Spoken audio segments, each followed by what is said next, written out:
I've been thinking a lot the last year or so about retirement. But then again, I've been thinking about retirement since I was 19 years old. Hey everybody, it is Wednesday. Time for Bible study, 7 p.m. this evening. Beginning today, we are going to be meeting in person and online. So come down to the fellowship hall. We have plenty of room to spread out. Join us inside. We'll be studying Proverbs 5 and 6. If you like, you can dial in via Zoom. We have a link and all the information in the description of this video. It's not so easy for you to see us, but we can see you and hear you. So that can work if that works out better for you. But 7 p.m. this evening, whether you're in person, you're online, join us as we read Proverbs 5 and 6.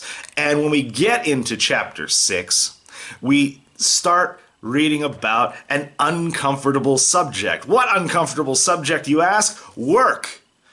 Work. A lot of people, I think, are convinced that work is what you do until you can scrape enough money together not to do it anymore. Right? Even Christians seem to regard work often as some kind of punishment. And trust me, sometimes it can feel that way.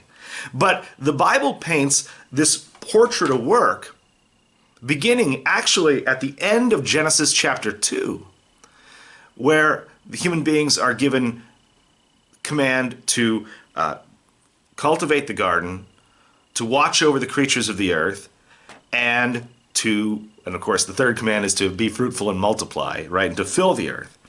But that work that they're given is not the result of sin and disobedience. It's not a curse. It's not punishment. The curse that God pronounced was to make work hard.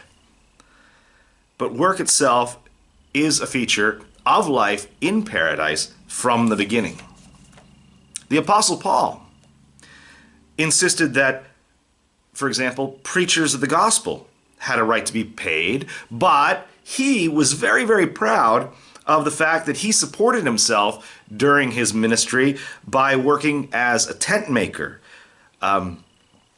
Charity, on the one hand, is a commandment, but at the same time, work is a virtue, to the point that Paul says that the one who simply will not work shall not eat.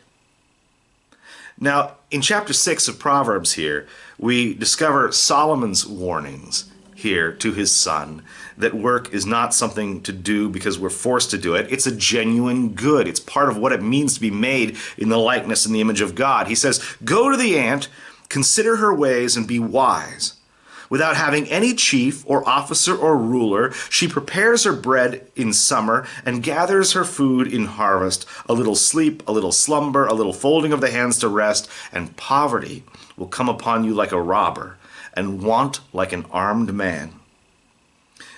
As much as, I think we dislike having to provide for ourselves by the sweat of the brow, God declares that work, when it's done for the right reasons, is a virtue. It was there in the garden in the beginning, and it'll be our occupation until we meet together on the streets of the heavenly Jerusalem. So, with that in mind, I got to get back to work. I look forward to seeing you at 7 p.m. though, either in person or online. Join us.